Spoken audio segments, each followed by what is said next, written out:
Good morning guys. তো এই যে দেখো আমার বরমশাই আজকে কাজ করছেন। এখানে প্রচুর গাঁদা ফুল, আর আমার বাড়িতে অনেক, দেখো এই যে গাঁদা ফুল হলুদ হয়ে ফুটে আছে, অনেক অনেক প্রচুর। তো এই সেটের ফুলগুলি কিন্তু আমার কিছু জবা গাছকে একদম, মানে ওরা রোদ্রু পাচ্ছে না জবা গাছগুলি গাঁদা গাছের জন্য। তো বললাম যে আমার বরমশাইকে তুমি উঠিয়ে দাও ওদেরকে, আমার যে জবা গাছ যদি নষ্ট করছে। এই যে ডালিয়া গাছ দেখাচ্ছি, দেখো এটাতে কলি আসছে, এখনও ফুল ফুটে নাই। ফুল ফুটলে তোমাদের সাথে ভিডিও নিশ্চয় করব আর দেখাবো। আর এই যে দেখো অনেক জায়গা, এই যে দেখো এটি সব পরিষ্কার করছে আমার বড়মশাই। উনি বাড়ির থাকলেই এদিক ওদিক মানে করতেই থাকে। আমি তো করি কাজ, কিন্তু অনেক কাজ আছে যেটা আমার বড়মশাই করে। জায়গাটা অনেকটা সাফ সুতরা হইতেছে দেখো। আর এই ভিতরেও লাউ গাছে লাউ ধরছে আমার।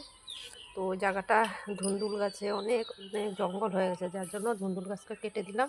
এই যে দেখলাম কতটি ধুন্দুল পাকছে, অনেক ধুন্দুল খাওয়া হয়ে গেছে। এই যে বেগুন গাছে আমার বেগুন ধরছে, দেখছে তো সুন্দর। খুব ভালো লাগে যখন নিজের বাগানে খুব ফুল সবজি। হ্যাঁ, আমার বাগানে আমি দেখাচ্ছি, তোমার মাছের ট্যাঙ্কিও আছে। তো মোটামুটি আমার বাড়িতে সবই আছে, এখন খালি মুরগি নাই। তো এইটাও আমি পালবো।